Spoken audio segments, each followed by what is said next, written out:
Hello, we're finally talking about this guy and this beautiful one. Look at that guy.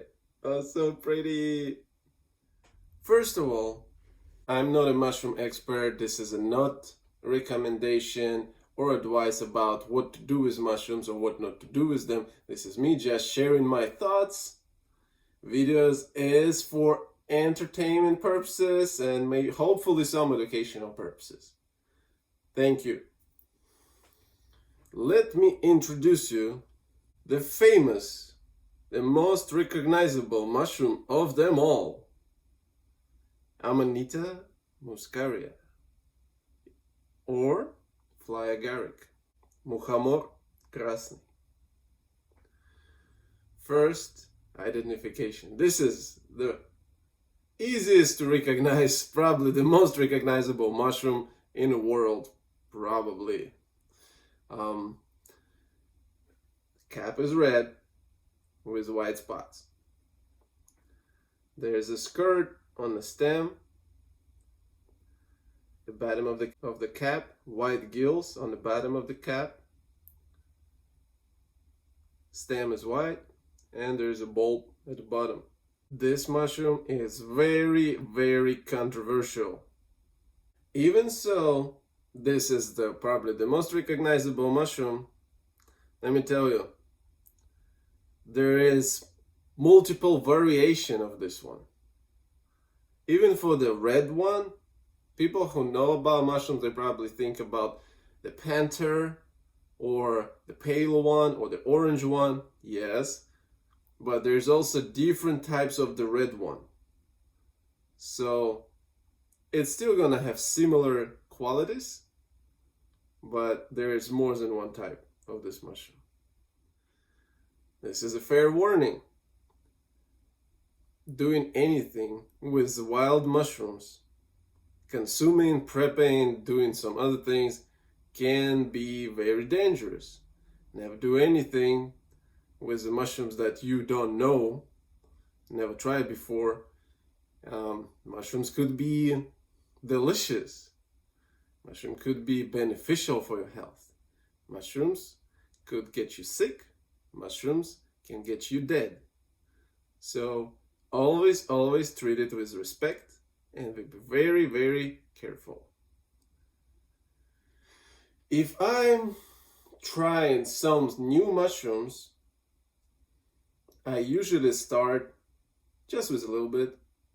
Maybe if it's a medium-sized cup, or if this is a pretty big cup, so it would be like a quarter of the cup. I would prep it, cook it, do my research, and try it and wait for probably a day to see how my body reacts. Because even for perfectly fine edible mushrooms, some people can be sensitive to certain components. So with that being said, always be smart about it.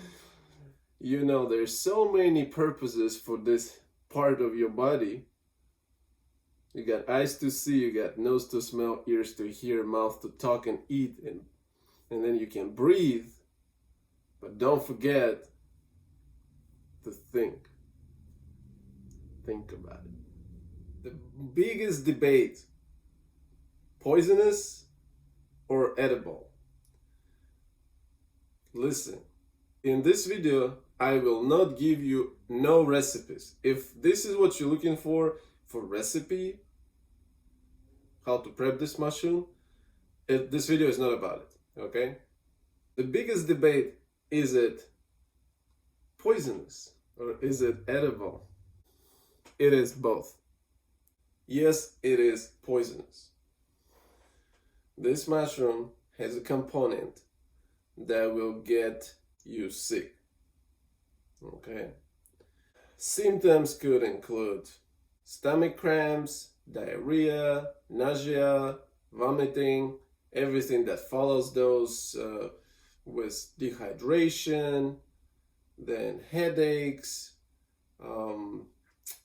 slurry speech, maybe even some hallucinations.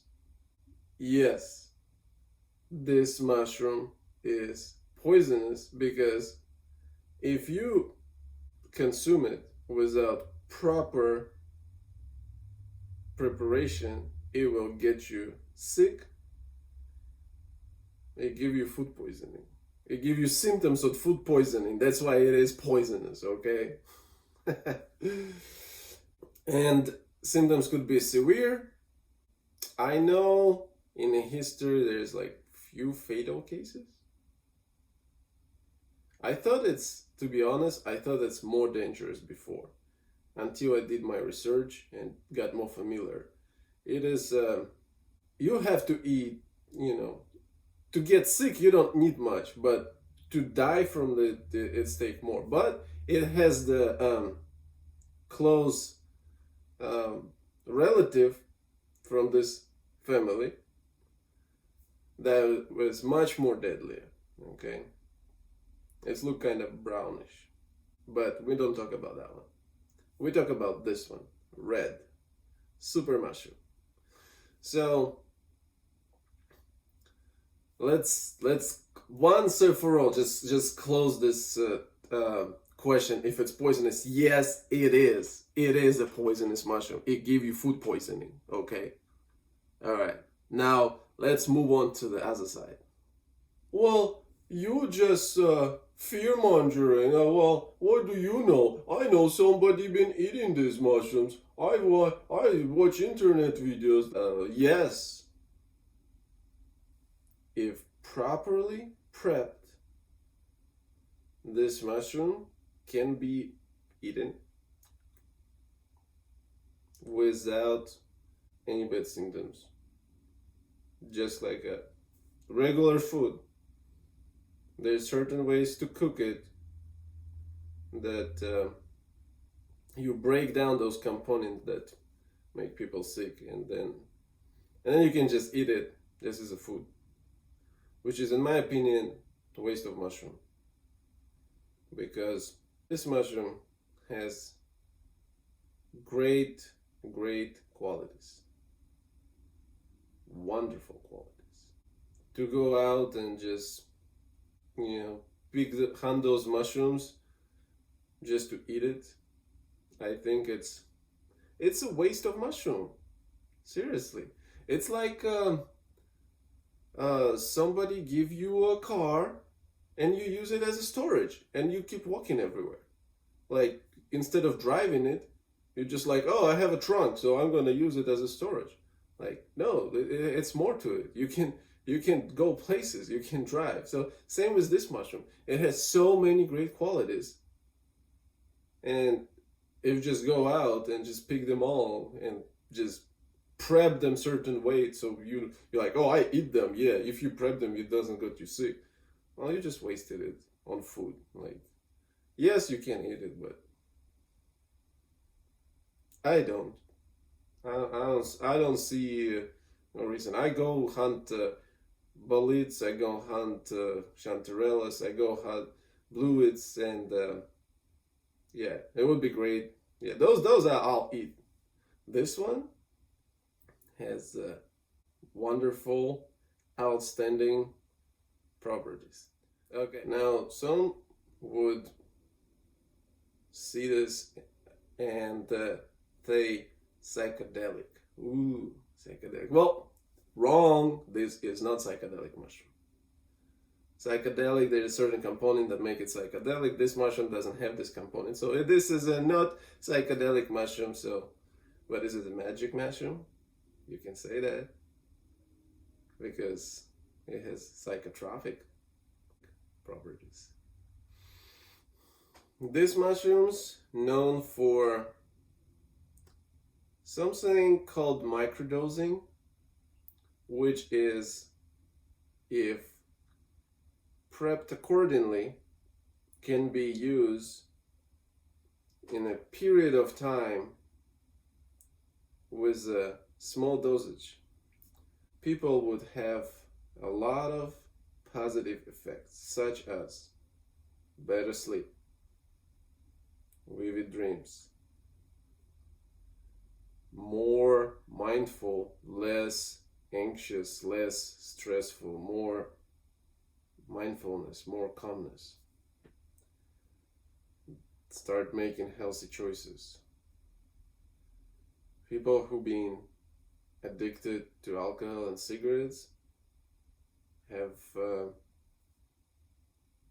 said goodbye to those bad habits after microdosing on this mushroom.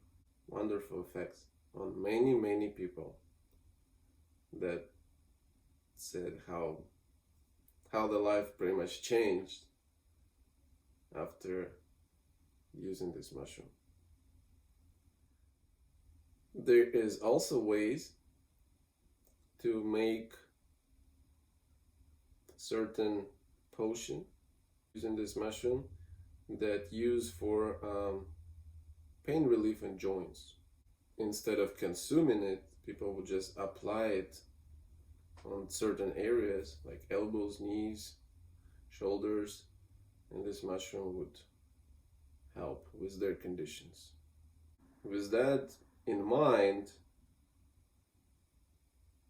would you rather have something that benefit your health in the long term, help you leave behind unhealthy habits, change your life for better? Or would you just boil it and eat it? Well, it's not just boiling. Or would you just learn how to cook it so you can eat it and that's it? See my point here? Grown-up adult human being does not need a lot, like baskets of those mushrooms. If prepped properly, 5 of medium-sized mushrooms last for the whole year, even some more for 2 people. So there's no need to go and get full baskets of these beautiful mushrooms. Next, and the last thing is the spiritual, if you will, properties, like opening your mind, connecting to higher self, all these wonderful qualities that associated with this mushroom, because it is affecting how your brain works. And people, if they're not microdosing, if they just, use this mushroom properly to have certain experiences, people use those mushrooms to have certain experiences, not to have a wonderful trip on the mushroom magic. No, that's not that one. Okay, it does not do that. Those who do this, they really spend some time to prep themselves for this type of journey. The lore of the mushrooms. There's a belief that some Northern warriors back in the day would use those mushrooms before they go into the battle, and it would alert the senses. They would be really dangerous and fast and alert of everything what's going on, and would be fearsome warriors. But then the speech got slurry and they start drooling with saliva, and they look like crazy animals. That's what they call berserker. Sounds about connection here, right? Afterwards, after the battle, they would get sick, usually, if they survive. But yeah, go berserk, probably that's where it come from, because they would eat this, their senses heighten, they start hallucinating, their speech go crazy, their saliva start drooling, and they just like jump into this, being really fast, really alert, like going full berserk. So their other lore is like, for the shamans, they would use it to communicate with the spiritual world. You know, use it certain way to communicate with spiritual world, and and then pass on the guidance to the rest of the, you know, the community they in. How people prep this mushroom? Many ways. First of all, when you get it, you don't want it to be old, you don't want it to be mushy, you don't want to have too much bugs. Okay, and you have to prep it pretty much same day, preferably, like, yeah, it goes bad really quick if you don't do anything with it. Most useful part of it is the cap, the hat. They're saying that this part has the most of this magical component. That's what they're saying. Not that I'm saying that. That's what they say. People who just eat them, there's a certain way you like boil it a couple times with some additives to the pot, and then it just like change water several times, and then it's just edible after that. Like, then you just eat it and that's it. Next one. Now, if we use it for the other quality, some people make it in tea, some people dry it. People just dry the cap, and then they use the dry cap for tea, or they crush it into powder and use it like that.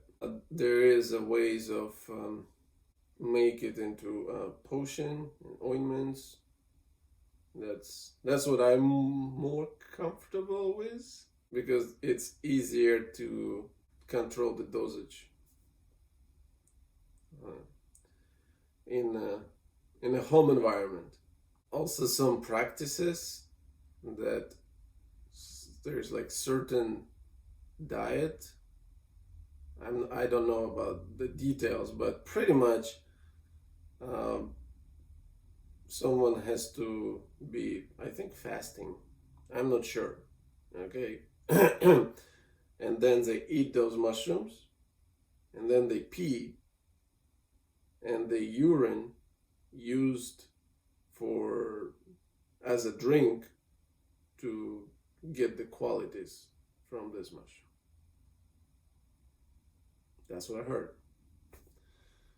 Summarizing, thank you for watching my video. Like, subscribe, and remember, this mushroom is truly, truly wonderful, beautiful, recognizable, poisonous, edible, magical, medicinal mushroom. It is all of it, except it's not psychedelic. This is not psychedelic mushroom. Please, please, please be always really careful, all right, with any wild mushrooms. And me personally, I'm asking you, be respectful to mushrooms, to the forest, and to the other mushroom hunters. Don't take more than you need. If you don't know much about mushrooms, if you don't know what you're gonna do with the mushroom, let it be. Leave it for somebody else, or just for the nature, so it stay nice and pretty. Maybe deer will eat it and become a magic deer with a red nose. All right, guys, thank you for watching. Bye.